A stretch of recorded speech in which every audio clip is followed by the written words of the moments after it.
Football for me is everything. It gives me the power to be myself. It gave me something else to work towards and something to let off steam when I got home from school.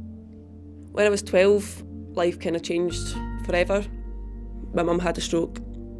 Mine sitting on the floor, I asked my dad, what is a stroke? And he told me. And he told me my mum couldn't speak. And we had no idea what the outcome was.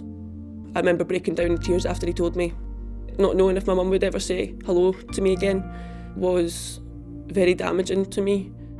Me and my older sister were very, very much caretakers of my siblings at that point.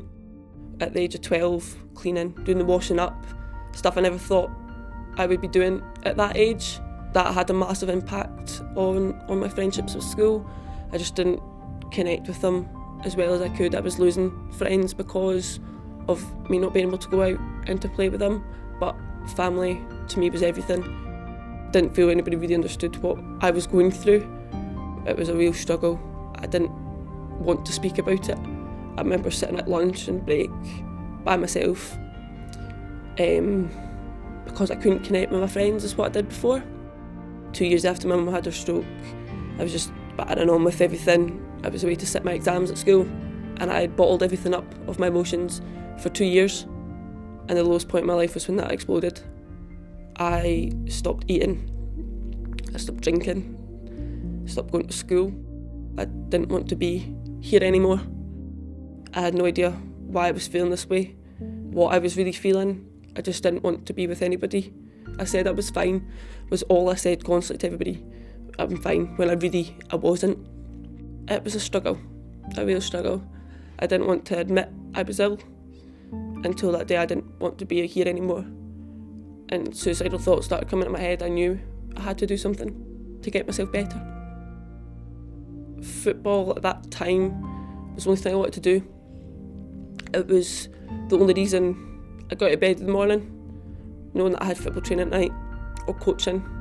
It was my way of getting away of everything. It was my way of getting out the house and getting back to the way I was before my mum had a stroke. It just allowed me to be me.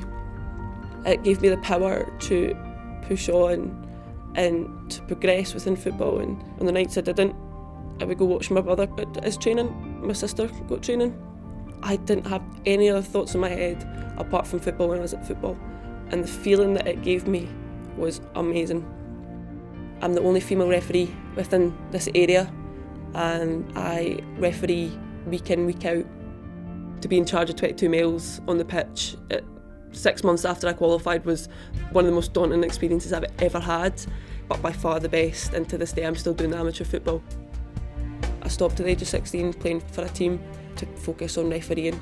My granddad was a football referee, he's 71 and still does the occasional game now. He comes to support me every game I go to. If he can, he's always at pitch side watching me and give me advice, and we'll chat about my games at the weekend when I see him on Sundays, and it's very much a bond for me and him. Seeing him and how old he is and how he's still refereeing, I want to do that. That's the sort of path I want to take. It's been a challenge, but I wouldn't change who I am. I wouldn't change having 5 other brothers and sisters to look after and having to cook and clean at the age of 12. It's made me the person I am sitting here right now, and it's given me the courage and the power to put my mind to it, and I'll go do it. Nothing stops me. If football wasn't here, I wouldn't be sitting here today.